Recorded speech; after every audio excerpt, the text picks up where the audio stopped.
Bonsoir à toutes et à tous. Merci d'être venus nombreux et nombreux chez Terrible ce soir. On est particulièrement heureux d'accueillir un mardi, ce qui est une date rare pour nous, mais c'est très agréable néanmoins. Dominique Manotti et Roberto Ferrucci, dont Marianne va parler dans quelques instants. Moi, je voulais juste dire un petit mot, c'est pas une introduction biographique ou bibliographique sur Dominique Manotti, je voulais juste dire comment j'ai découvert Dominique Manotti et pourquoi ça a changé ma façon de voir le polar noir, en fait. Mais c'est vrai. Hein. Moi, j'ai découvert Dominique Manotti en 2001 avec Nos Fantastiques Années Fric, en fait, qui était pourtant déjà, si je ne me trompe pas, son 4e roman. Mais moi, je n'étais pas à cette époque-là, et je suis sans doute toujours pas vraiment un vrai lecteur de romans noirs, de polar et de thriller, c'est-à-dire quelqu'un qui suit tout ce qui sort. Et moi, j'ai tendance à butiner. Il y a des périodes boulimiques où je lis plein de polars, et puis il y a parfois des mois ou des années où je lis complètement autre chose, et donc voilà, donc je ne suis pas autant. Mais toujours est-il qu'avant de rencontrer Nos Fantastiques Années Fric, un peu par hasard, hein, sur la table d'un libraire de confiance, séduit par le titre, et puis un peu, et ça j'aime pas le dire, hein, mais un peu par la 4e de couve. Parce que ça fait moche de dire on est libraire, on est lecteur, parce que c'est dur par la 4e de couve, mais si quand même. En fait, avant Nos Fantastiques Années Fric, moi je voyais le polar noir à travers 3 prismes ou 3 guides, hein, si vous voulez, principaux. Alors je parle de polar noir uniquement, hein, parce que bon, je sais qu'il y a plein de spécialistes ce soir, mais juste je parle pas de whodunit, hein, qui a commis le crime, à l'Agatha Christie, qui est complètement autre chose, ou de simple procedural. Comment les policiers vont s'y prendre pour résoudre le machin, à la McBain, pour simplifier à mort. Mais avant 2001, donc mes 3 standards, en gros, c'était, super important, c'était Cheval et Valo. Donc c'est des polars suédois des années 65-75 que beaucoup d'entre vous doivent connaître. Hein. C'était l'un des fleurons initiaux de grands détectives chez 10-18. C'est une équipe de policiers de Stockholm qui sont tous différents. Là. Et puis ça c'est McBain, hein, c'est la grosse influence de Cheval et Valo au départ. Et puis il y a Martin Beck, le principal protagoniste, qui est un policier qui, et c'est là qu'on rentre dans les choses qui pour moi est importantes, c'est un policier qui est loyal au système au départ. C'est pas un rebelle, c'est pas quelqu'un, c'est pas un gauchiste, hein, c'est quelqu'un, voilà. Mais peu à peu, au fil des enquêtes, il réalise de plus en plus que quelque chose cloche, quoi, que le système produit de la folie, du crime. Il n'arrive pas à en diagnostiquer le mécanisme, c'est pas un théoricien, mais il sombre plus ou moins inexorablement dans la dépression, quoi, Martin Beck. Alors c'est magnifique, moi j'adore Cheval et Valo, c'est captivant, ça déprime, mais mécaniquement. Hein. C'est un peu le modèle des bons polars scandinaves. Et attention, je dis ça parce qu'il y a aussi des mauvais polars scandinaves, hein. Il y en a même des très mauvais. Hein, mais il y en a des très bons. Alors l'autre pôle, pour moi c'est un pôle Manchette, mais surtout Fajardi, en fait. À cette époque-là, parce que Manchette c'était plutôt sa manière d'écrire au fond qui m'intéressait plus que son récit lui-même. Mais le bon Fajardi, là je suis pas objectif, moi Fajardi c'est une idole, hein, mais là les héros sont des révoltés face au système. Alors parfois ils sont juste en marge, ils sont carrément en opposition radicale, à part les policiers.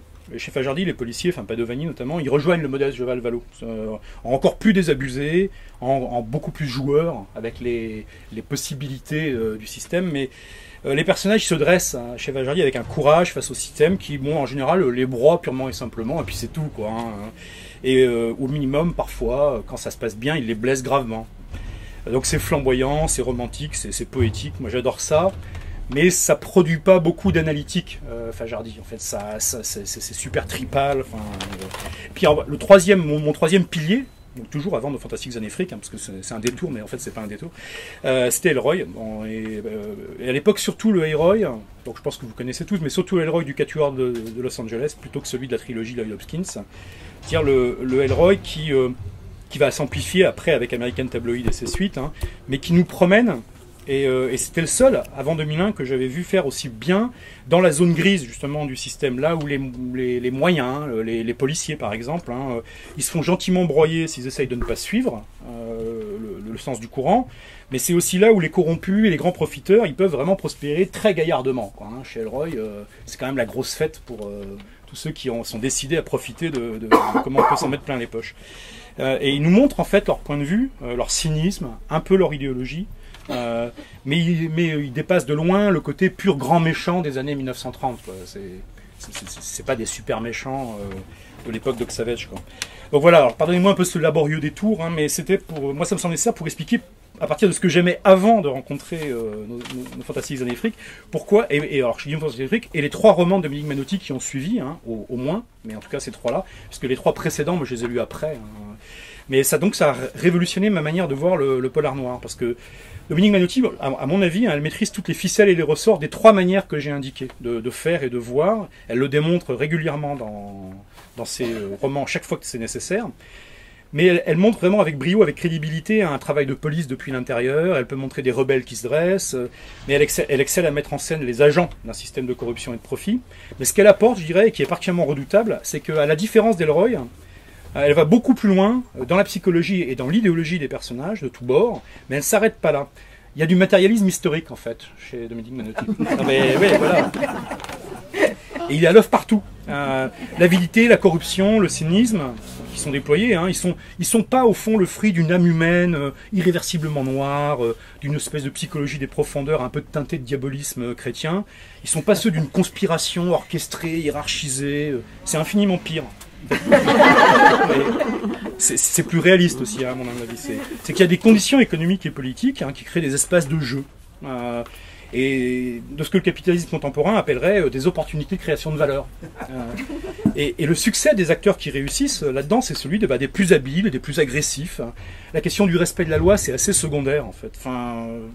Oui, pourquoi pas, si on peut respecter la loi, pourquoi pas, mais sinon, franchement, ça n'a pas grande importance. C'est les réseaux, les protections, les objectifs convergents, les alliances qu'on peut nouer. C'est tout ça, en fait, qui a vraiment de l'importance. Je crois que vous allez aimer Or Noir. Moi, je n'ai pas encore lu, justement. C'est Marianne qui en parlera tout à l'heure. Donc voilà, alors que ce soit en explorant les systèmes de corruption qui existaient sous le premier septennat de Mitterrand, ça c'est Nos Fantastiques Années Fric, qui a été publié en 2001, les enjeux véritables et les moyens qui sont déployés au cours de ce qui, vu de loin, apparaît comme une bataille ordinaire entre 2 conglomérats qui s'affrontent pour reprendre Thomson. Ça c'est Lorraine Connexion, publié en 2006. L'art et la manière assez sympathique d'instrumentaliser une situation socio-géographique pour atteindre un but politique avec la crise des banlieues et les bénéfices économiques qui peuvent aller avec la crise des banlieues. Ça c'est bien connu des services de police en 2010. Ou encore les enjeux économiques et politiques de l'avenir du nucléaire français. Donc curieusement, on reparle beaucoup ces dernières semaines. Ça c'est L'Honorable Société, donc publié en 2011, écrit en collaboration avec DOA, qui est, je crois, quelque part par là. Donc Dominique Manotti, pour moi, ce qui est incroyable, c'est qu'elle insère et qu'elle enserre ces récits d'un contexte historique, politique et idéologique comme personne, en tout cas jusque-là, à ma connaissance. Et ça, sans jamais céder à la grande tentation, quand on maîtrise ce substrat historique et politique, à la tentation de l'essai qui est glissé dans le roman, du narrateur didactique, ou des personnages qui se mettent à pérorer pour enseigner ou pour prêcher au lecteur. Ça reste, c'est des putains de romans, quoi.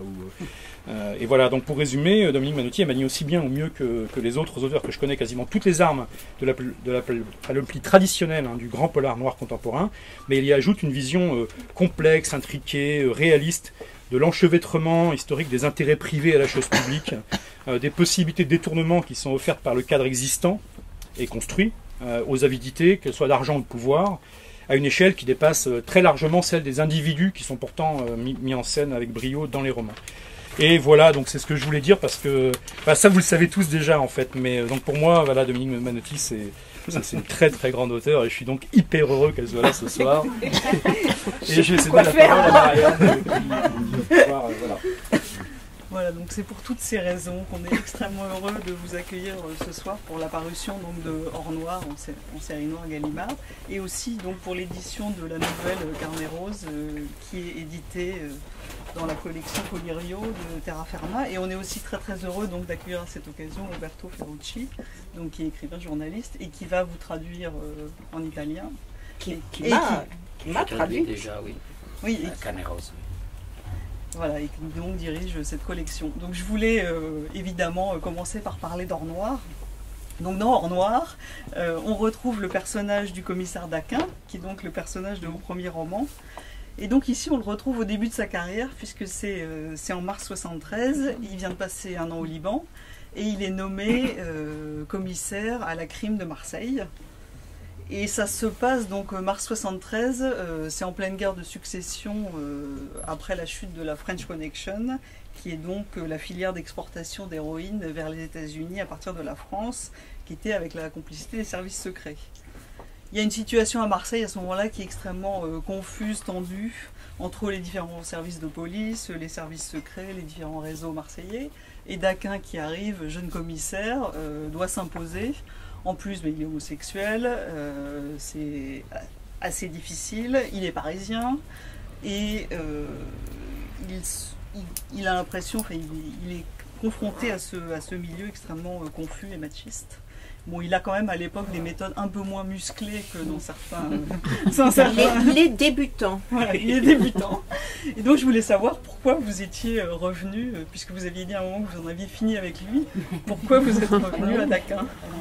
Je suis revenue à Daquin pour une raison très très simple, c'est que je voulais depuis longtemps faire un roman sur la naissance du trading du pétrole, que je n'y arrivais pas. J'ai galéré pendant des années là-dessus. En fait, c'est une idée que j'ai et que j'ai traînée depuis 6 ans. Donc, j'arrivais pas. Et j'ai commencé par essayer de creuser sur l'Afrique. Je n'y suis pas arrivée. Enfin, sur le pétrole africain. Je n'y suis pas arrivée. Sur le Moyen-Orient, je suis pas du tout qualifiée pour faire un roman centré sur le Moyen-Orient. Et de fil en aiguille, je suis arrivée sur Marseille, qui est à l'époque, c'est le début de Fausse. Et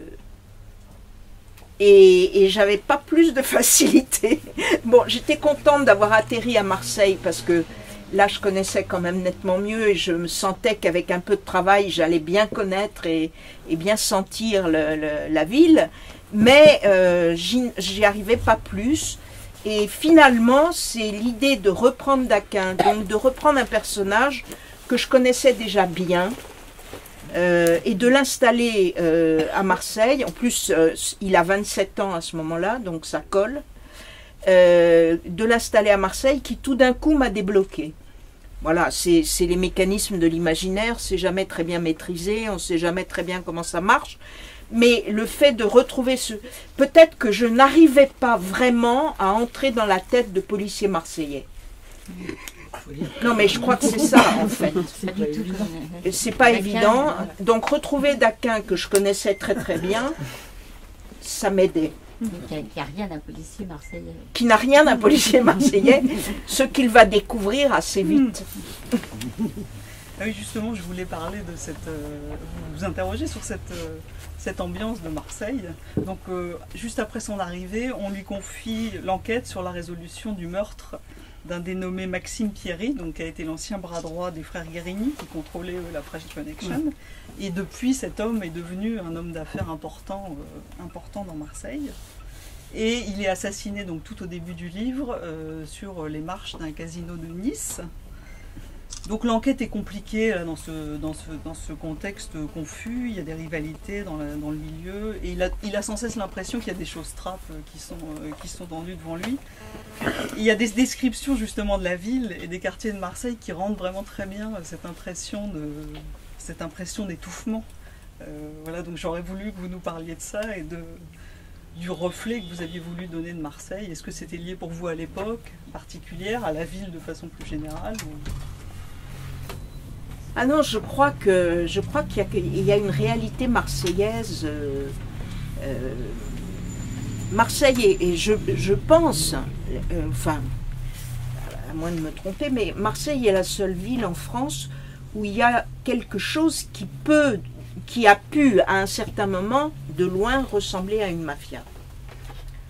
C'est-à-dire que c'est un ensemble politique et gangster intriqué, politique, police, gangster solidement intriqué, et ça c'est la définition d'un milieu mafieux. Il n'y a pas de mafia sans rapport stable avec le système politique. À Marseille, pendant 20 ans, il y a eu ce rapport stable avec le système politique, ce que les successeurs des frères Guérini n'ont jamais réussi à reconstruire. Mais c'est fascinant, ce milieu marseillais est quand même très très fascinant.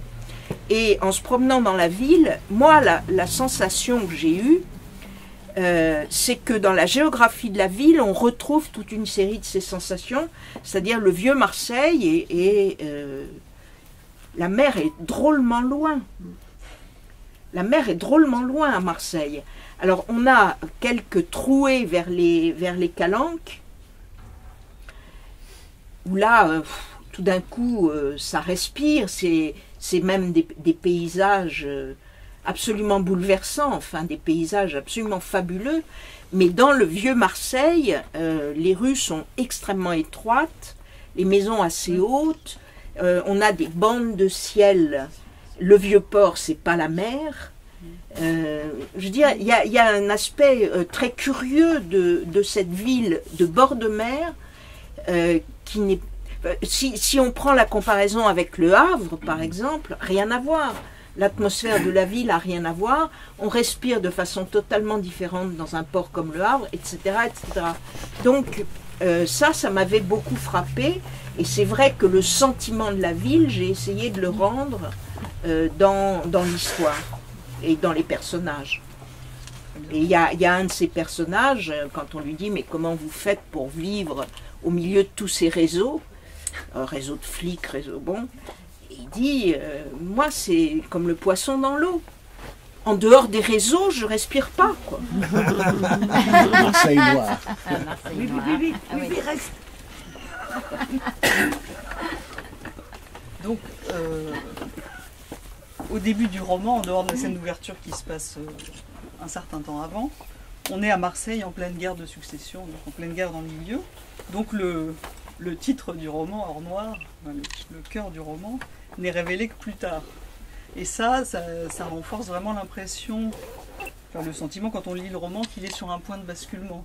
Oui. Puisque donc on est en mars 73, c'est un changement d'époque, alors sur plein d'aspects, de génération politique, puisque c'est après De Gaulle, juste avant Giscard, le début donc du commerce libre du pétrole qui sera installé dès la fin de l'année, et puis l'émergence d'une nouvelle forme de capitalisme, technocratie politique. Donc je voulais savoir si c'était pourquoi vous aviez choisi précisément ce mois de mars 73. Non, le mois de mars 73 est aussi très étroitement lié à l'histoire marseillaise elle-même. Non, si vous voulez, le choix de 73, c'est le choix du basculement du marché du pétrole. C'est-à-dire, ça va basculer. Le moment le plus évident, c'est l'OPEP, la réunion de l'OPEP d'octobre 73. Et à partir de ce moment-là, bon, voilà. Donc, le choix de 73, c'est ça. C'est le pétrole qui détermine. Mais dans l'histoire marseillaise, mars 73 est un moment assez bien, quoi. Parce que... vous savez, bon, moi, quand j'ai choisi comme ça, je lis la presse sur la période que je retrace. Et dans la presse, je trouve le massacre de la Belle de Mai, au début du livre. Bon, j'ai changé un peu la date pour restreindre un peu. J'ai glissé la date de 15 jours. Bon, mais enfin, c'est pas grave. Donc, on a la Belle de Mai. Et le 30 mars, il y a ce massacre incroyable du Tanagra, du bar du Tanagra, qui est quand même un massacre où il y a 6 personnes tuées à la mitraillette. Enfin, bon, je ne suis pas une spécialiste en matière d'armes. Enfin, au fusil mitrailleur. Et c'est quand même, on est tout près du record de Al Capone, qui a tué 7 personnes dans la Saint-Valentin. Alors, comme la culture américaine est beaucoup plus forte que la nôtre, la Saint-Valentin a pris... mais les Marseillais ont fait beaucoup mieux. Beaucoup mieux. Puisque après le Tanagra, on va avoir le bar du téléphone 15 jours après, ou un mois après, et le bar du téléphone, ils en ont carrément dégommé 10. Donc ils ont vraiment battu le record, écrasé Al Capone. Bon, mais ceci dit, comme les films, les romans, etc., sont beaucoup plus nombreux et meilleurs au niveau américain, la tuerie de la Saint-Valentin reste la tuerie de référence. Bon. Mais donc c'est une période à Marseille absolument formidable. Et en lisant la presse, on tombe de sa chaise. on tombe de sa chaise, parce que tout ce que je raconte sur la vie quotidienne de Marseille est vrai. Alors, des petites choses minuscules, mais incroyables. Par exemple, les universitaires, les associations, etc., lancent la dernière semaine de mars, la semaine de la non-violence à Marseille, qui se termine par le massacre du Tanagra. Bon. Alors évidemment, c'est génial, parce que ça permet à un de mes policiers de dire « ça va mal se terminer ». Bon. Et c'est aussi dans la presse locale, enfin régionale, que je trouve cette opération géniale. Bon, les Marseillais charriaient beaucoup leur police parce qu'ils trouvaient qu'elle n'avait absolument pas de résultat. Donc, les policiers ont lancé, la police judiciaire et la sécurité publique ont lancé une grande opération jet d'eau dans la semaine qui a précédé le massacre. Bon, je veux dire, alors évidemment, les policiers disent, comme il ne se passe rien, il n'y a aucune arrestation, rien, l'opération jet d'eau qui est censée nettoyer la Belle de Mai ne nettoie rien du tout, c'est le propre de ce genre d'opération. Évidemment, il y a un des policiers qui dit la prochaine fois on reviendra au Karcher. Bon. Mais ça c'est les facilités de la chose. Mais je veux dire, il se passe pendant cette période de mars une série d'histoires incroyables. Enfin incroyables, amusantes à utiliser. Donc le choix de mars est plutôt lié à l'histoire marseillaise. Et simplement, il faut que l'affaire soit bouclée.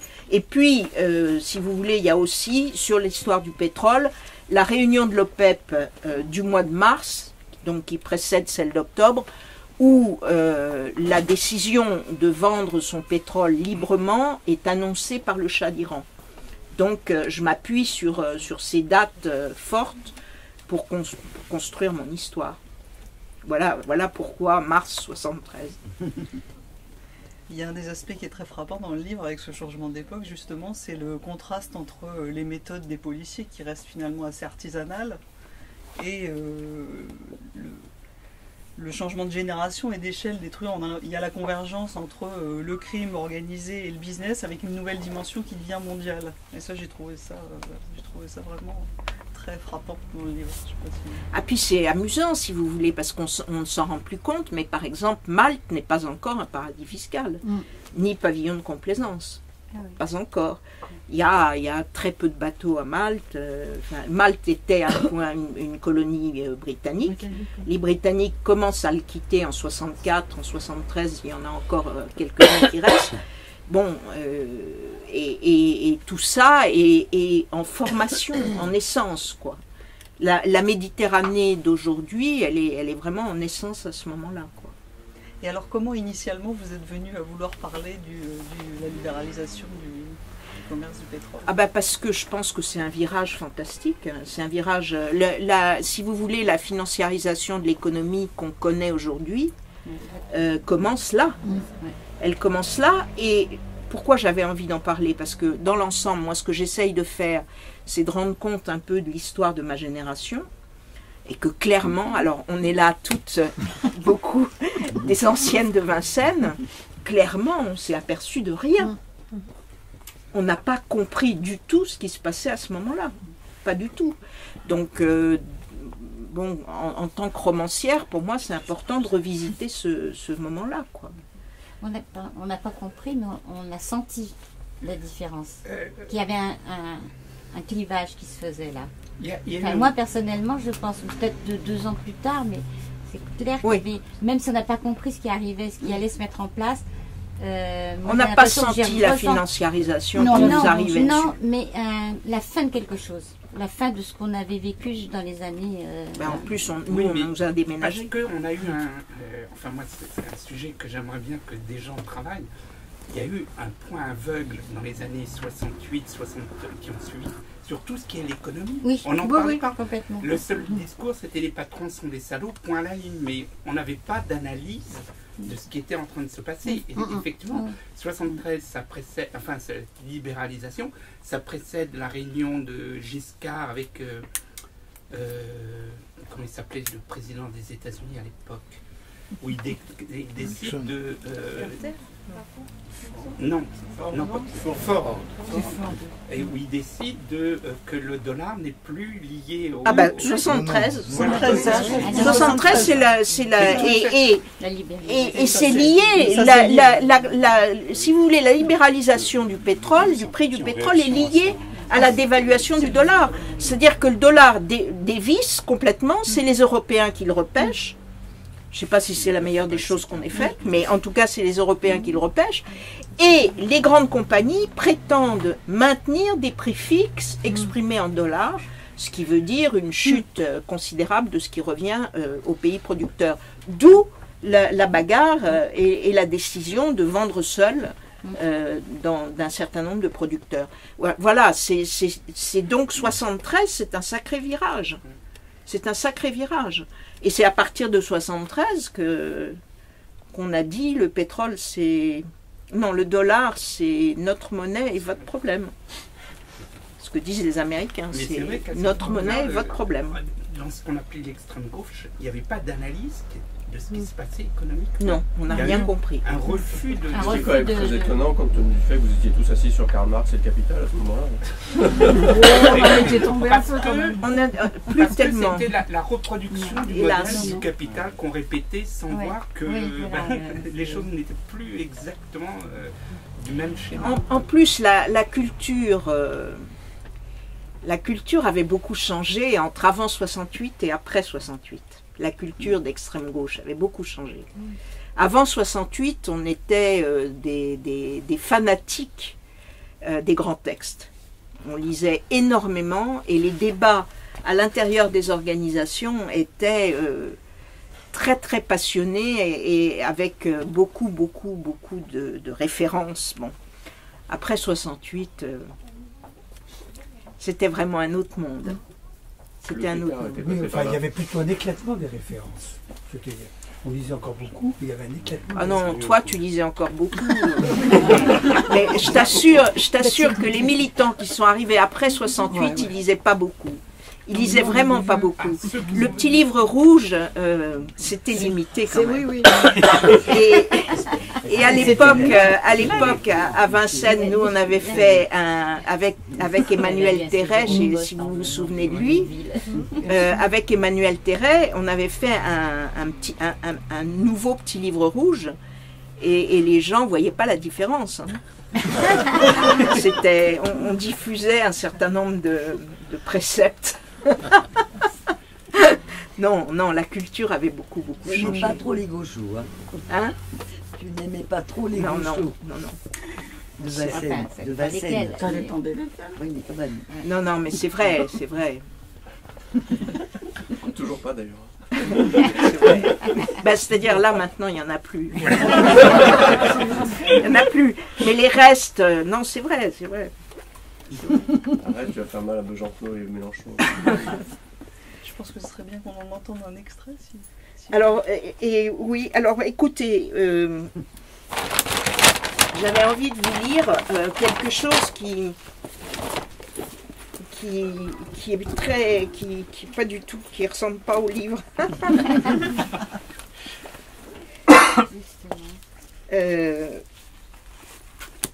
Mon trader, il a une femme. Et sa femme, elle a un cousin. Et ils ont, ils ont une histoire ensemble. Et voilà. Et sa femme... alors le cousin c'est un militaire. Je ne vais pas en dire plus parce qu'il ne faut pas. Mais en tout cas, c'est un soldat. C'est un soldat qui s'est beaucoup battu, qui s'est battu dans beaucoup d'histoires et qui a peut-être un rôle dans les différents assassinats qui se sont déroulés. Donc les voilà tous les deux en voiture. David conduit, Émilie raconte. Un artiste formidable. Elle aime ce qu'il fait, elle y croit et c'est un ami. Quand il a exposé dans une des meilleures galeries de Nice, Elle a pris des photos et les a envoyées à quelques personnes à Joburg et au Cap, des amis de la famille qu'elle pensait susceptibles d'être intéressés par son œuvre. Et ça a marché. Elle brandit l'enveloppe. Weissman achète. Cher? Oh non, non, pas cher. 3000 $. David sursaute. Mais je lui ai garanti que dans les 5 ans, la valeur de l'œuvre doublerait. Au minimum. Elle coule un regard vers David. J'avais ciblé Weissman parce que sa femme est américaine. Et alors? Il ne veut pas passer à ses yeux pour un plouc. Et elle est sensible à la plus-value promise. Arrête-toi là, nous sommes arrivés.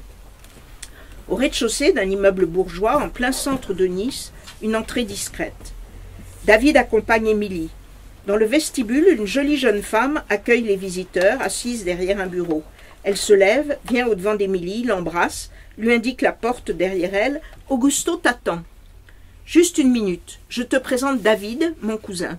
Je veux lui montrer l'œuvre. » Elle l'entraîne dans une enfilade de vastes salles très blanches, très éclairées, quelques sculptures dans les espaces centraux, et au mur, présentées comme des tableaux, des œuvres, que David peine à définir. Ici, une sorte de caisse vitrée, remplie de gants de chantier usagés. Là, une planche peinte en noir, sur laquelle est écrit en blanc, d'une écriture ronde et appliquée, « Ben doute de tout ». Bon, et alors? Dans la deuxième salle, Émilie s'arrête devant un tissu qui pend du plafond jusqu'au sol, fait de pièces et morceaux violemment colorés, que David croit identifier comme un couvre-lit en patchwork. Magnifique, non? C'est ça que tu as vendu 3000 $? Oui. Ça, comme tu dis, s'appelle Fragment. Et c'est une œuvre d'Aloco. Tu vois? Elle pointe du doigt telle ou telle partie de l'œuvre. Le tissu est peint par endroits, déchiré, puis remonté par tissage ici, par couture là et là. Il joue sur le continu-discontinu, sur la juxtaposition des dissemblables, sur la peinture et la matière. C'est magnifique, non? David est muet. Je te laisse pendant 5-10 minutes, pas plus. J'ai prévenu Augusto, il est au courant, il a préparé tous les papiers, nous n'avons plus qu'à signer. Ici, tu ne vas pas t'ennuyer. Dès qu'Émilie a disparu, David se laisse glisser à terre, assis le dos appuyé au mur, ferme les yeux. La petite fille d'un milliardaire sud-africain joue au casino avec un vieux trafiquant d'armes, viole son cousin qui est un guerrier et qui devrait savoir se défendre, et vend un couvre-lit déchiré, 3000 $ à un ami de la famille. J'ai perdu pied.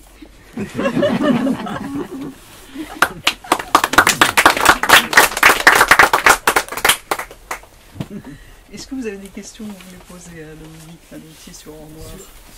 Sur la conjugaison que vous faisiez des trois institutions, les politiques, la police et la mafia, ça avait commencé dès les années 30 à Marseille. Oui, absolument. Avec les fameux frères, j'ai oublié, Sabiani.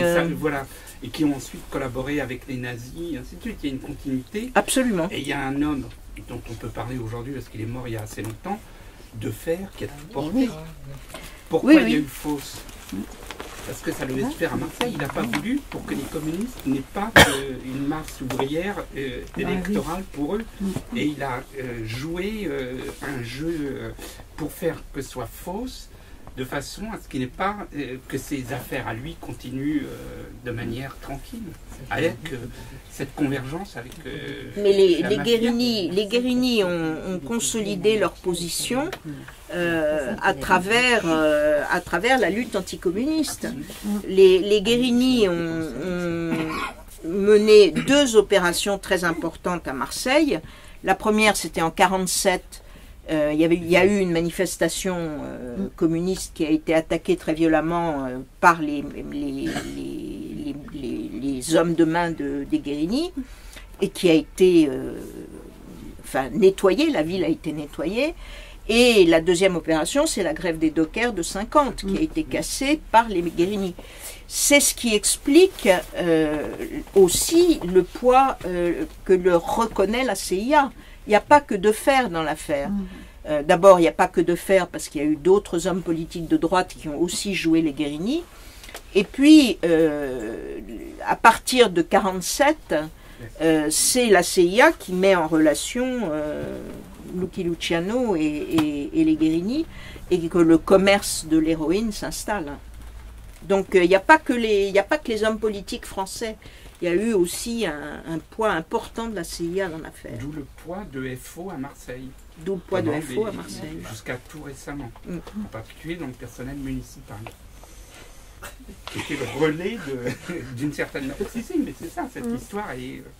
C'est une ville très particulière, Marseille. Et les Guérini de l'époque, c'est pas les mêmes que ceux d'aujourd'hui? Alors écoutez, non, c'est pas les mêmes, ça c'est sûr, mais je ne sais pas s'ils sont de la même famille ou pas. Je ne sais pas. Non, c'est pas les mêmes. Les deux grands sont morts. L'un en 67, il a été abattu dans la rue, et l'autre a été mis en prison en 69. Et il est mort en prison d'un cancer, et on lui avait proposé à la fin de sortir, et il a préféré rester. Et mourir tranquille. En soins palliatifs. Mais je ne sais pas si c'est des cousins ou des éloignés, je ne sais pas. Donc en même temps qu'Ornoir sort en numérique, donc aux éditions Terra Firma, dans la collection Collirio, la nouvelle Carnet Rose. Donc c'est une courte nouvelle qui brosse le portrait d'une militante du PC italien en 1956 qui est enceinte.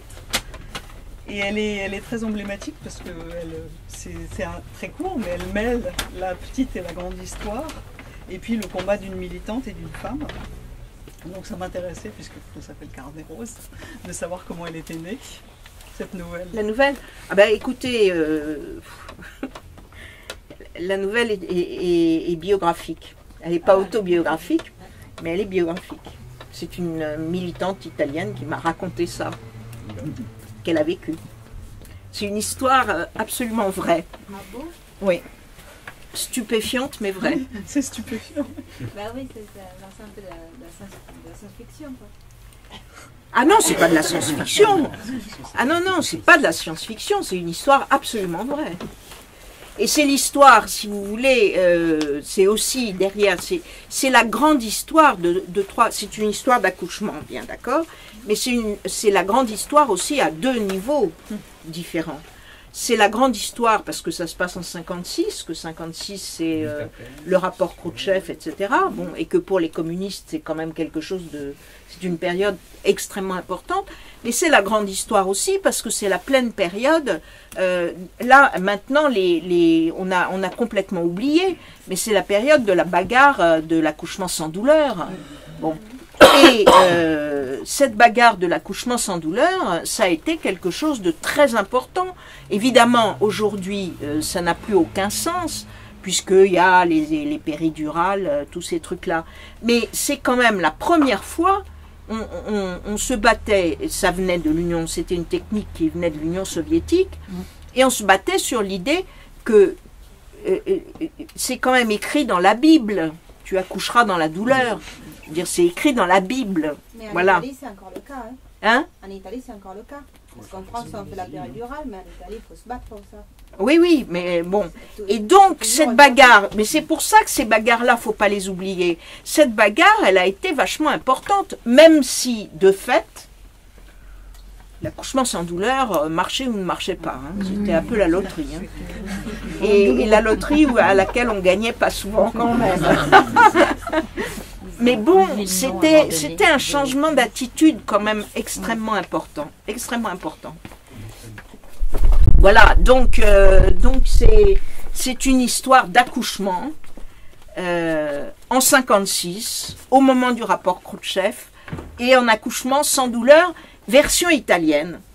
C'est-à-dire, il faut bien le reconnaître, tu m'en voudras pas, avec un manque de sérieux ahurissant. Ahurissant. Avec une improvisation. Oui. Avec une improvisation et un manque de sérieux ahurissant. Mais l'histoire est... Alors j'ai changé quelques petits trucs de façon à ce que la femme ne soit pas reconnue automatiquement, mais l'histoire est vraie. Et ça m'a fait un drôle d'effet quand même parce que elle avait été publiée dans l'UMA il y a longtemps.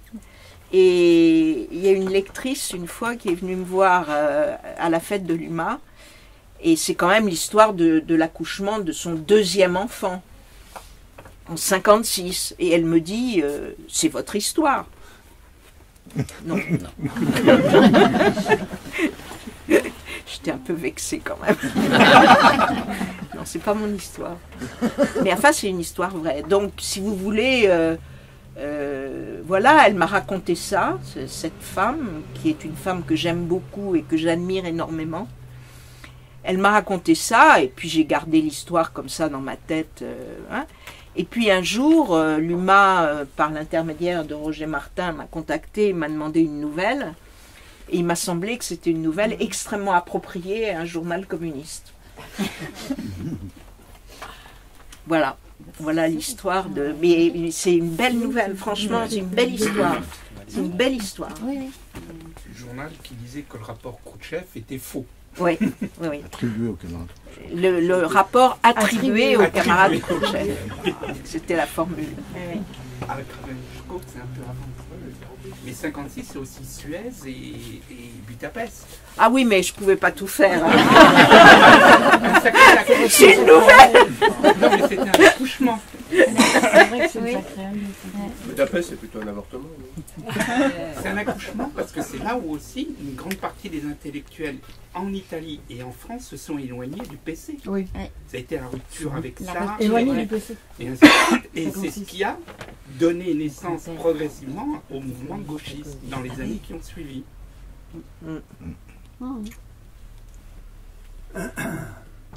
C'était le premier coup de pelle pour la tombe des PC. Oui, 56, je suis d'accord. Ouais, 56, il y en a beaucoup qui sont partis. Mais là, c'est pas abordé du tout. Là. Ce sera une autre nouvelle. Vous vouliez en lire un petit extrait? Enfin, j'ai pris. Alors c'est difficile, si vous voulez, de faire un extrait parce que la nouvelle est toute petite et puis elle est quand même un peu surprenante, donc je voulais pas déflorer. Alors bon, c'est la présentation de la jeune femme. J'étais très jeune, apprenti journaliste dans le grand quotidien communiste italien l'Unità, enthousiaste, avec une gigantesque faim de changer le monde, la solide certitude que nous étions en train de le faire, et une vie frénétique à courir toute l'Italie, de meetings en grève, d'interviews en reportage, à boucler des articles à la hâte, sur des coins de table ou pendus au téléphone. À l'automne 55, constat, j'étais enceinte.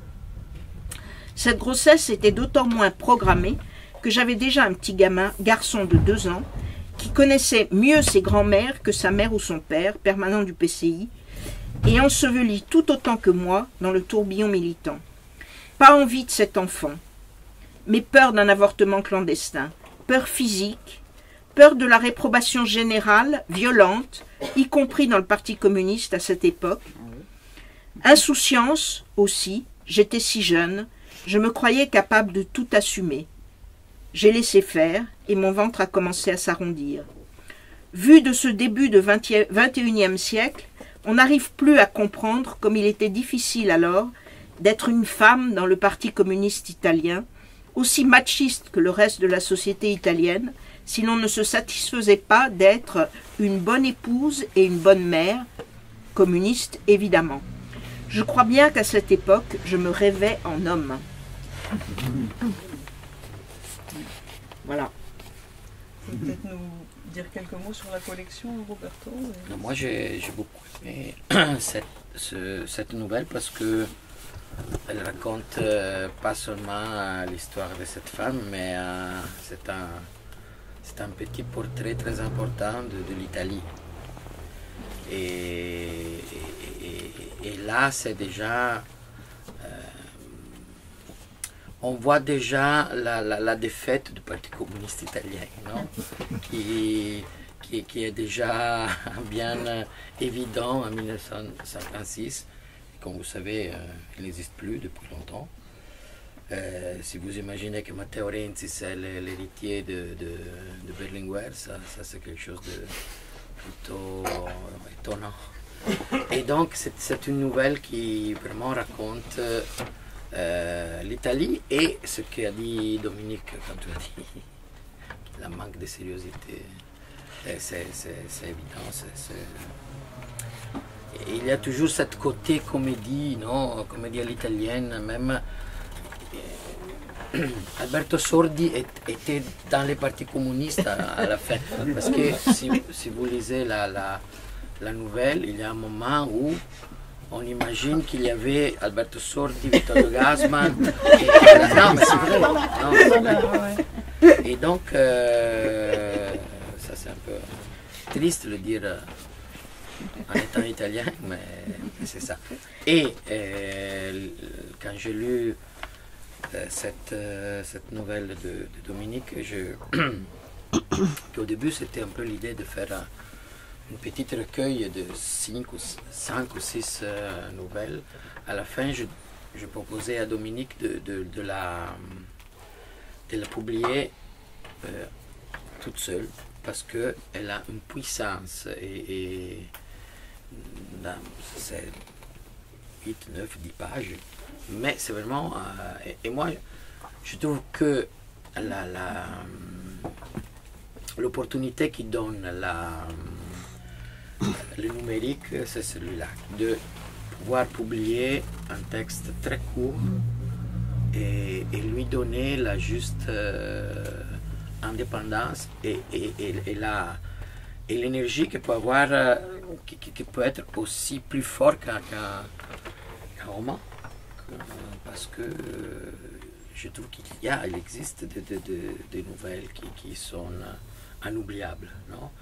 Et Carnet Rose, pour moi, c'est exactement ça. Et c'était un plaisir donc le publier en français et le traduire aussi en italien, parce que c'était inédit en Italie cette nouvelle, et je me suis beaucoup amusé à la traduire. On a tout de suite trouvé un problème avec le titre. Parce que Carnet Rose, ça n'existe pas, Carnet Rose en Italie. En Italie, mais on a trouvé une solution. Très bonne solution. Et alors, laquelle? C'est Acte de naissance. Vu on va révéler un peu, il y a quelque chose qui se passe dans l'amphithéâtre d'un hôpital. Atto, c'est aussi l'acte à théâtre. Et Atto di nascita, ça me semblait le plus proche. Non, c'est une très bonne traduction. Mais c'est vrai que c'était difficile à traduire, parce que cette notion de carnet rose n'existe pas. Ouais. Et donc voilà, c'est un peu ça. Et la collection, c'est une très petite collection qui publie seulement des textes qui n'existent pas en papier. Et le texte de Dominique sort ensemble un texte de Lisa Ginsburg, qui est ici. C'est une écrivaine italienne de quoi on publie la nouvelle La Guerrière, en français et en italien. Et donc voilà, c'est un peu... la collection, c'est un peu ça. On va publier, vu que je passe beaucoup de temps en France, on peut publier plusieurs écrivains français. On a déjà publié un reportage de Patrick Deville qui se titre Louis Président. C'est un portrait de François Hollande pendant la campagne électorale 2012 à Marseille. Donc il y a des zones. Et on a publié un texte de Arnaud Bertina sur Mario Balotelli qui s'appelle Why Always Me. Et c'est un texte sur le racisme. C'est très intéressant. Et on va publier le texte qui c'est ici, la nouvelle de François Beune, qui est publiée ici sur Noir Marseille. Nous, on va la publier en italien prochainement. Donc voilà, c'est un peu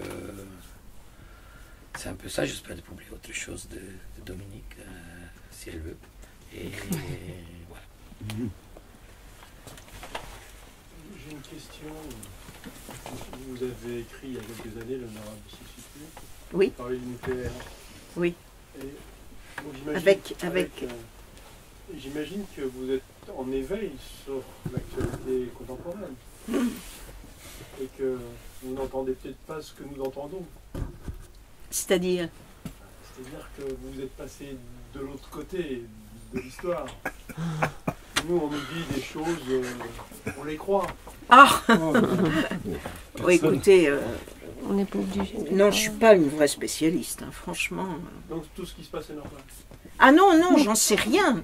Non, non, je veux dire, j'ai pas d'informations particulières. C'est ça que je veux dire. C'est pas du tout que... C'est que, si vous voulez, là, moi, j'éprouve vraiment régulièrement l'énorme différence. Bon, ça c'est un tout autre sujet, hein, entre le travail de l'historien, de l'historienne et le travail de la romancière. Il y a une différence, il y a des tas de différences, et puis il y a, bon, pour moi, un choix positif du travail de la romancière. Hein, c'est pas ça que je vais remettre en cause. Mais il y a une chose quand même qui est très différente, c'est que l'historien, il creuse son sillon quand même. Je veux dire, il a un thème et il travaille toujours, il avance sur ce thème. Son mode de connaissance est absolument cumulatif. La romancière, elle passe d'un sujet à l'autre et il n'y a pas... Enfin, je l'ai éprouvé avec une très grande force parce que il y a très peu de temps, un mois, il y a un documentariste allemand qui est venu pour faire un film à partir du Corps Noir, d'un de mes romans, Le Corps Noir. Il a interviewé trois romanciers qui avaient fait des romans sur la période de l'occupation, de la guerre, etc. Bon, Philippe Kerr, un Allemand et moi. Et je me suis aperçue que j'avais complètement oublié Le Corps Noir. J'ai été obligée de relire mes notes, de relire le bouquin. Vous voyez, c'est pas cumulatif ce qu'on fait. Avoir fait un livre sur le nucléaire, ça veut pas dire que je garde une expertise sur le nucléaire. C'était le sens de ma question. Oui, oui, non, non, c'est pas... On passe d'un sujet à l'autre. Et... Ça fait, bon, je m'en étais jamais rendu compte à ce point-là, si vous voulez, mais là je me suis aperçue que si je voulais dire des choses intéressantes, il fallait que je relise tout, quoi. J'ai plus du tout, je sais plus quelle est l'année où c'est paru, 2004, quelque chose comme ça, et donc ça faisait 10 ans, et en 10 ans j'avais oublié, et il n'y a pas de continuité. Alors qu'un historien, grosso modo, il change pas de thème. Donc vraiment ce qu'il accumule, enfin ce qu'il connaît, ce qu'il travaille, c'est une connaissance très... Voilà, ça s'accumule. Bon, donc là, franchement, je peux pas du tout vous dire quoi que ce soit. À moins que DOA ait envie de parler du nucléaire. Moi j'ai entendu que General Electric voulait racheter Areva, mais non. Areva. Que General Electric voulait racheter Areva. Non, mais en tout cas, moi je trouve que, si je peux dire une chose sur l'écriture, au-delà des thèmes et des personnages, c'est que ce que j'apprécie beaucoup, c'est tout ce qui arrive avant l'écriture, c'est-à-dire cet énorme travail de recherche. Moi j'ai eu la chance d'être à Marseille quand Dominique et Alexandre sont venus pour le repérage de ce livre, et j'ai un peu bougé avec eux dans la ville, et j'ai beaucoup aimé de voler un peu son regard, non, le regard d'un écrivain qui est en train de prendre des notes, non, visuelles sur, à propos du prochain livre. Ça, c'est quelque chose de très important.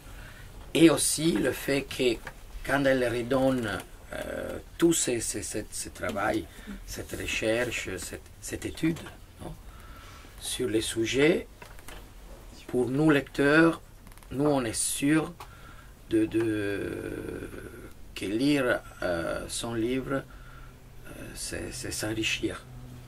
Et pas seulement s'amuser, pas seulement partager des personnages et des histoires, mais de sortir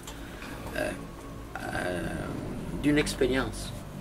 Donc ça, c'est vraiment ce que je trouve très important dans le livre de Dominique. Voilà, je voulais dire ça. Et surtout parce que nous, on s'est connus, en effet, c'était plutôt intéressant parce que on s'est connus à un festival littéraire et les organisateurs avaient décidé de nous mettre ensemble, nos livres, les 2 livres qui venaient de sortir contemporainement, non, dans la même période, c'était 2010. Et justement, les organisateurs ont trouvé des liens. Moi, je n'écris pas de polar, mais j'ai écrit un roman où il y a l'histoire avec l'H majuscule qui se mêle avec l'histoire avec l'H minuscule. Donc,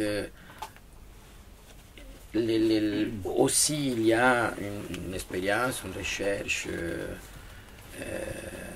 historique aussi que j'ai fait. Et là, c'était... C'était une bonne idée. C'était une bonne idée, c'était inévitable de devenir amis parce qu'il y avait cette attitude en commun. Voilà. Puisqu'on parlait de l'Italie, j'avais quand même envie de dire quelques mots sur l'évasion. Je pense qu'il y en a beaucoup ici qui l'ont lu, mais c'est un livre que j'ai beaucoup aimé, je trouve un peu à part. Bon, ça se passe en 87. C'est autour du personnage de Filippo, qui est un petit voyou sans envergure, qui était emprisonné à Rome. Et il se retrouve par un concours de circonstances dans l'évasion d'un personnage qui s'appelle Carlo, qui lui est prisonnier politique, membre des Brigades Rouges, dont il a partagé la cellule. Et pendant tous ces mois d'enfermement, Carlo, qui est un personnage plutôt flamboyant, lui a raconté toute son histoire, les révoltes ouvrières, les idéaux, la découverte de la solidarité, tout ce en quoi il a cru, sa volonté farouche comme ça de changer le monde, et puis la dislocation des illusions dans la violence à partir de l'attentat de la Piazza Fontana de 69. Donc il s'évade avec lui, et puis après l'évasion, il se retrouve abandonné en race campagne, il arrive à rejoindre Paris, et Carlo lui a donné l'adresse de sa compagne, qui s'appelle Lisa, qui est exilée, elle. Et grâce à elle, il devient gardien de nuit dans une tour de la Défense. Et là, il est là la nuit dans les tours de la Défense, il arpente les plateaux vides, il regarde le paysage de Paris, et puis il ressasse tous les mots qu'il a entendus de la part de Carlo, et il veut, lui, gagner sa part de reconnaissance et d'amour, et donc il devient écrivain. Et moi, j'ai trouvé à la fois très poignant, très intéressant, évidemment, sur les dimensions du militantisme, de l'espoir des luttes, et puis de la dérive, de l'abandon des espoirs, et puis sur le métier d'écrivain, parce que il raconte, en fait, il devient écrivain, il raconte l'évasion. Alors l'évasion, elle revient, c'est le début du livre, et puis l'évasion, elle revient à plusieurs reprises dans le roman. Et puis aussi, il y a un personnage de Lisa, qui est un personnage féminin, qui a beaucoup d'épaisseur, qui est très intéressant. Donc je trouvais qu'il était différent, alors j'avais envie de vous demander un peu quelle était la place que vous donniez. Oui, il est différent parce qu'il est beaucoup moins... parce que c'est un livre sur l'écriture, beaucoup, parce qu'il y a moins d'aspects... Enfin, ça se termine mal quand même. Mais c'est moins roman noir que les autres. C'est un livre que moi j'avais dans la tête depuis très longtemps. Alors on m'a dit Battisti, en fait pas tellement. C'est très peu Battisti. C'est Battisti à réaviver un certain nombre de souvenirs. Mais c'est beaucoup les souvenirs, je ne sais pas si vous vous en souvenez, de Goldman. Ah oui, évidemment. Voilà, c'est beaucoup plus Pierre Goldman. Et d'ailleurs, bon, ça se termine pareil. Non, c'est les souvenirs de Pierre Goldman que j'avais très très bien connu, longtemps fréquenté et qui avait une dimension mythomane forte, mais en même temps avec Goldman a écrit un livre qui a été un livre très important en fait, qui est un assez beau livre et qui est un livre important parce que c'était en 72, 73, 74 par là, et c'est le premier livre où un militant de l'extrême gauche dit « je suis juif ». Et il y a une revendication de la judéité qui nous avait énormément surpris. Oui. On s'y attendait pas du tout. Ça s'appelait Souvenir obscur d'un juif polonais né en France. Voilà. Et donc tout cet aspect Goldman, c'était quelque chose qui me traînait dans la tête.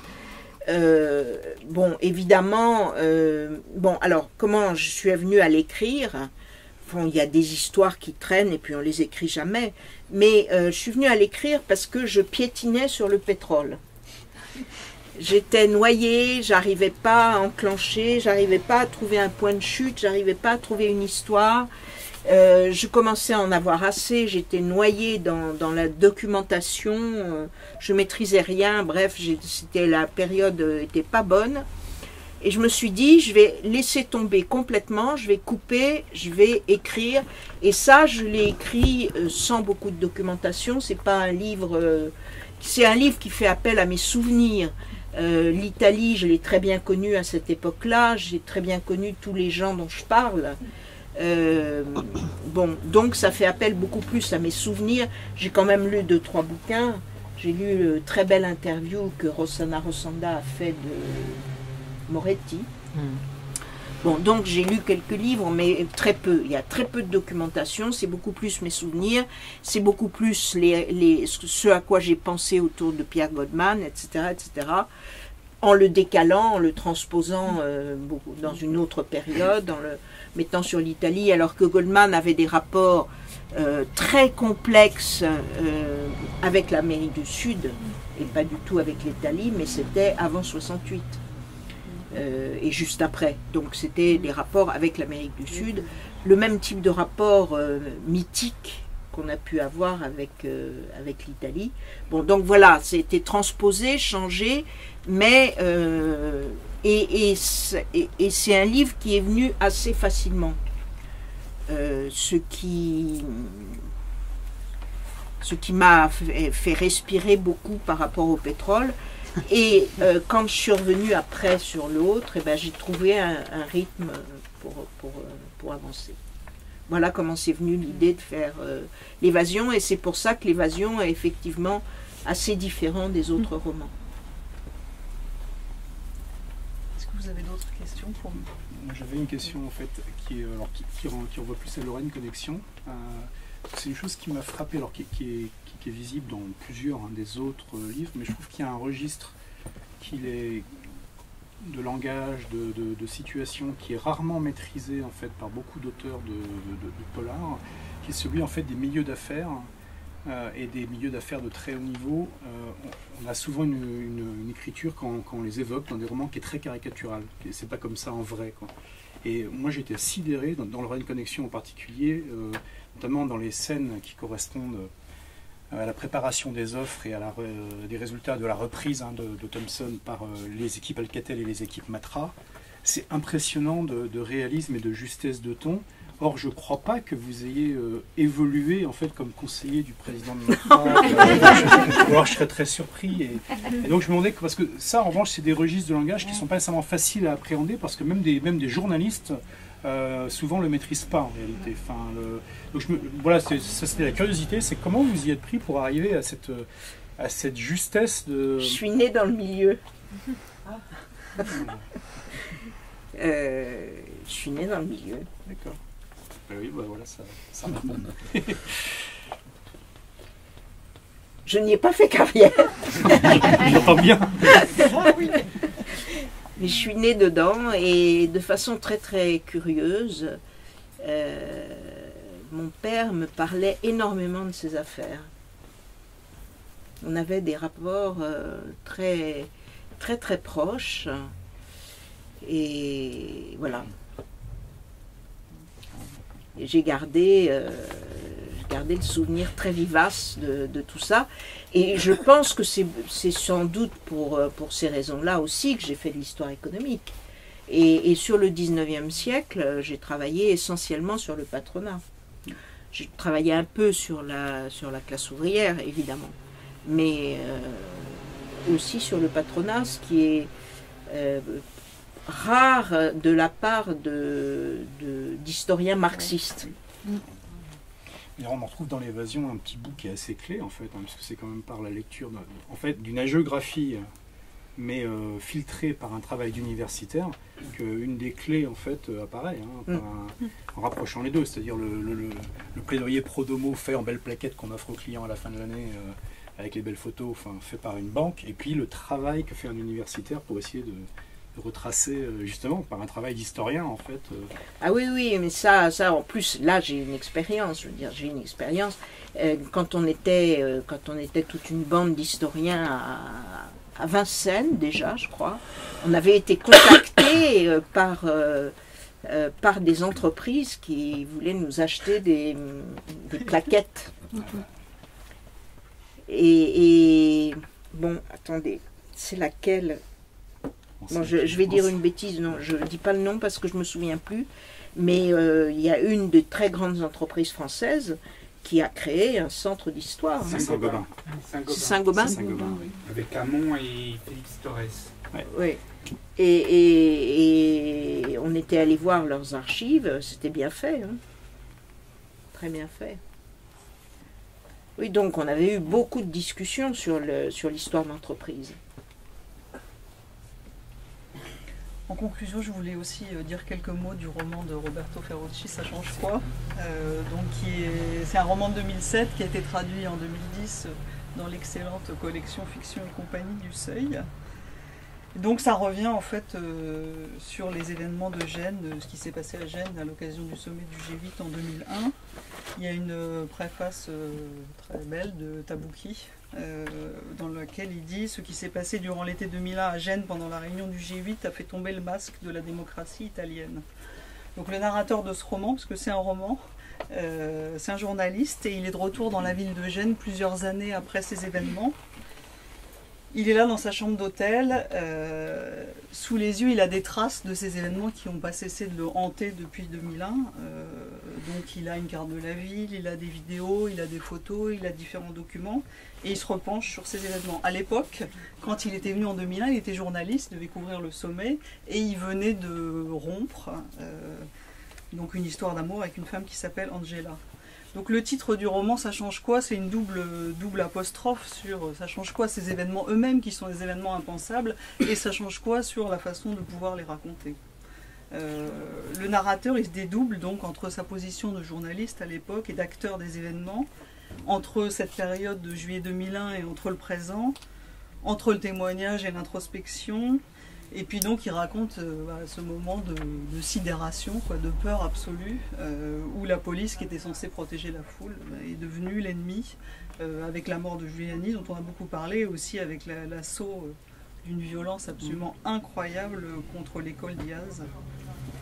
Voilà, c'est un roman donc, qui questionne ça, cette possibilité de raconter des événements traumatiques avec les faits, avec un langage journalistique et puis avec l'intime. Voilà, donc si vous ne l'avez pas lu, je vous conseille vraiment de le lire, d'en profiter pour le faire signer aussi par Roberto. Puisque pour l'anecdote, ceux qui sont un peu des habitués de notre librairie savent qu'on a beaucoup d'admiration littéraire pour les Wuming dans cette librairie. Et Wuming, c'est en fait, malgré leur nom chinois, c'est en fait un collectif d'auteurs de Bologne et qui n'ont plus jamais été les mêmes après Gênes. Enfin, ça a changé leur façon de considérer la littérature. Ils croyaient à ce que la littérature pouvait faire certaines choses avant et après, ça les a complètement bouleversés. Sachant par ailleurs, c'est aussi des gens qui jouent donc à politiser le roman historique d'une façon. Après, on est d'accord ou pas avec la façon dont ils le politisent, mais en tout cas, il y a un vrai travail pour justement donner du sens à un genre qui sinon est par excellence dépolitisé, qui est un genre de littérature, le roman historique de base, qui porte pas beaucoup de puissance de changement de quoi que ce soit, quoi. Pardon, excusez-moi. Je crois que vous voyez ce que je veux dire. Mais, donc voilà, n'hésitez pas à prendre un verre, faire signer des livres, acheter tous les livres que vous n'avez pas encore, les offrir. Et merci infiniment à Dominique Manotier, à Robert. Merci à vous.